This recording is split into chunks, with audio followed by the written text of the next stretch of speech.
The Huntington Desert Garden is one of the largest and oldest assemblages of cacti and other succulents in the world, nearly 100 years old. Hey guys, can you guess where we're going?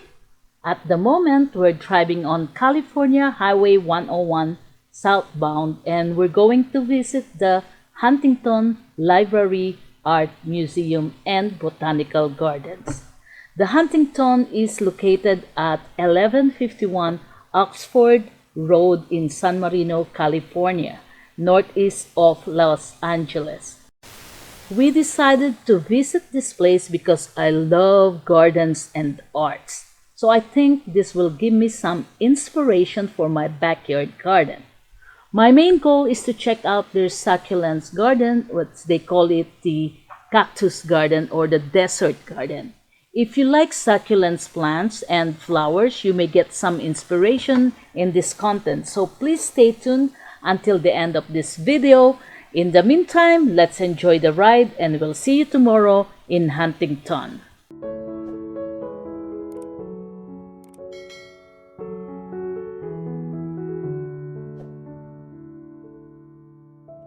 Hey guys, welcome to Huntington Library, Museum, and Botanical Gardens.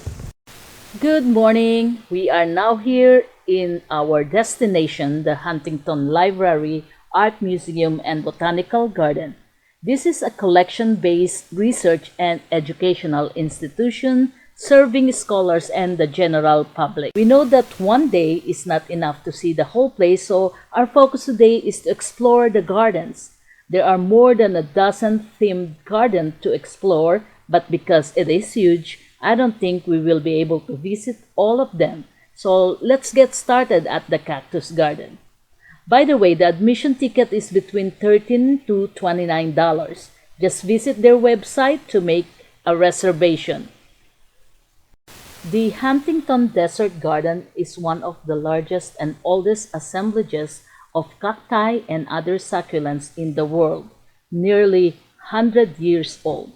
Today, the 2 dozen families of succulents and the other arid adapted plants have developed into a 10-acre garden display. The Huntington's most important conservation collection, a vital mission and challenges. The desert garden features more than 2,000 species of succulents and desert plants in 60 landscape beds. Many plants are labeled with their name and country of origin. Look closely to discover the different ways succulents had adapted to cope with drought and defend themselves against enemies. Most retain water in their leaves, stems, or roots. Many protect themselves with sharp spines or thorns. Watch out with this one. A lot of thorns. And some have waxy or woolly protective coverings to reflect sunlight and decrease water loss. Cacti are from the Americas, while succulent euphorbias are mostly Old World plants from Africa. Enough for the desert garden. Now we're looking for the Japanese garden. We're trying to find the way. Along the way, you will see different varieties of trees and plants and water features such as this man-made waterfall. Along our way to the Camellia Garden, you will see this magnificently stunning garden.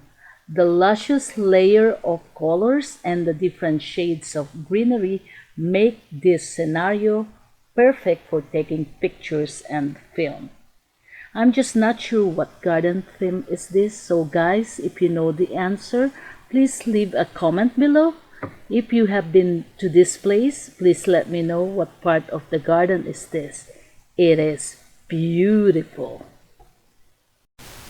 When many parts of the country are blanketed by snow, the winter landscape at the Huntington is covered with camellias. Welcome to Camellia's Garden. The botanical collections include nearly 80 different camellia species and some 1,200 cultivated varieties. The Italian fountain had been brought to England in the early 18th century and remained there until it was purchased by Henry Huntington in 1915. In 1910, Henry Huntington began acquiring a large collection of outdoor sculptures, personally deciding on the exact location for each piece. Some of these statues were moved as many as 3 times until Huntington was satisfied. Love is a common theme among garden sculptures, most of which dates from the late 17th and early 18th century. Finally, we have reached the rose garden. This is stunning. Look at that, so beautiful. Welcome to the Huntington Rose Garden. The Rose Garden was originally created in 1908 for the private enjoyment of Henry and Arabella Huntington. Roses were a particular favorite flower of Arabella's. By the way, Arabella was the wife of Henry Huntington. The garden was designed primarily for display, providing copious quantities of cut blooms for the large, elaborate floral arrangements favored in their home. Household records indicate that in one year alone, more than 30,000 flowers were used in these massive bouquets, 9,700 of which were roses. The 3-acre garden has gone through many transformations since the Huntington's time. It now contains more than 2,500 individual plants and more than 1,300 different cultivated varieties. The spring blooms begin in late March and extend beyond Thanksgiving.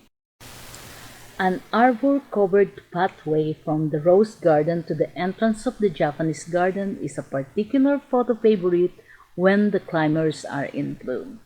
And that's it for today, guys. I hope you enjoy this content.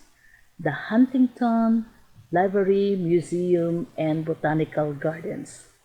Thanks for watching and see you next time.